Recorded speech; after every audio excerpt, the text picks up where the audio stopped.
if you're doing any kind of troubleshooting and or replacing the display board. Just because it's pretty hard to do, really. And I don't even have a video out on it because it's pretty hard to do, really. But I'm sent out here on a call, so I'm going to do it. I'm going to troubleshoot first, and hopefully that's not it. But you can get, all you have to do is remove this cover right here, and you can get to your wire harnesses. Now, a lot of times they will ask you to replace your wire harnesses first before you actually attempt to display in case there's a short in the wire harness. Sometimes they even have you change the motor controller, which is not a bad idea either. So I'm just going to shoot the camera down here. Hopefully I won't do too terrible of a job. So here's the motor controller. We're going to have to remove the glue on this wire harness right here. And then I'm just going to run it on the outside of the machine just to connect these two to see if that's what the issue is on the display not turning on. All right. So give me 1 second. Let me get set up for that, and I'll be right with you again.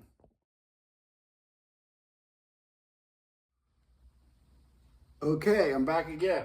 So as anytime you change the controller or work on anything, you always have to remove the glue. So that's, oh, by the way, make sure it's unplugged, make sure you're safe. This one is unplugged. I usually unplug it from both. So now it's double unplugged. So before you go through changing this wire harness, because it's not okie dokie fun either, it is what it is, so to speak, I'm going to run this on the outside. And they will quite often have you do this. So if they've sent you a wire harness with your display, I would most assuredly do this first before I change the display. So I just cleaned the wire harness out. I have the new temporary wire harness in my hand. I'm going to use both the lower and what's called the middle wire harness. Then I am going to plug it directly into the side that goes to the console display. All right. So this will serve the same purpose, and it is a whole lot easier. Now, this particular customer has already troubleshooted this and got the required 12 volts DC. So you can kind of see that right there. But because the displays are a pain in the butt, I'm going to double check it anyway. All right. So we'll put you on hold for 1 more second. I'll be right with you. All right. So I have the temporary wire harness right here. And it's hooked up to the display. All right, and it's plugged into the controller. So our first step in troubleshooting this unit is not to put my fingers in your way. Sorry about that. I'll see if I can edit that out, but if not, you'll be okay. You'll see a green LED right next to the main wire harness. This green LED needs to be on bright and steady. If it flashes or pulses, then your controller is bad. So we're going to turn it on. Now look at that, flashing and pulsing. More than likely, this is a bad motor controller. It may be a bad display too, but I'll have to cross that bridge when I get to it, all right? So for right now, what I'm going to do for troubleshooting purposes, I'm going to change this motor controller. So for those of you that are looking for a display change, it may not be today. This is just some troubleshooting tips. So I'm going to put you on hold again. I have a bunch of videos on changing the motor controller. So if you want to see how to do that, you can go to my full channel, Fitness Technology Services, and you can see change in both the older style motor controller and the newer style motor controller.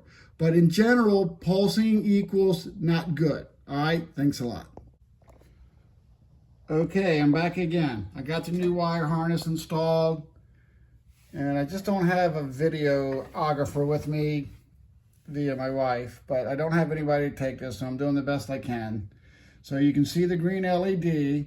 I'm getting ready to plug this in. Now, this was a display not working, and so the customer was asked to change the display, which is fine. It does happen.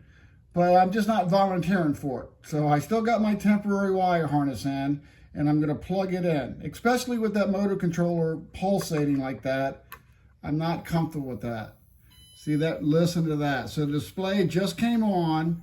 I got a nice bright green light. So this was not a display issue, even though the customer had the 12 volts going up to it.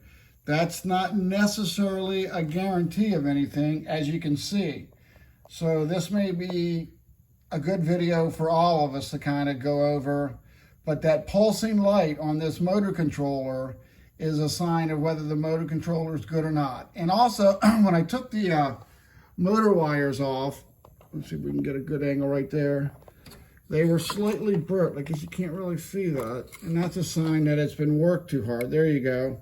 So when you see that slightly off-colored burnt look to your motor wires, that's a sign that your actual walking belt is bad and it's making the machine work too hard and overheated the motor controller and made the motor controller go out.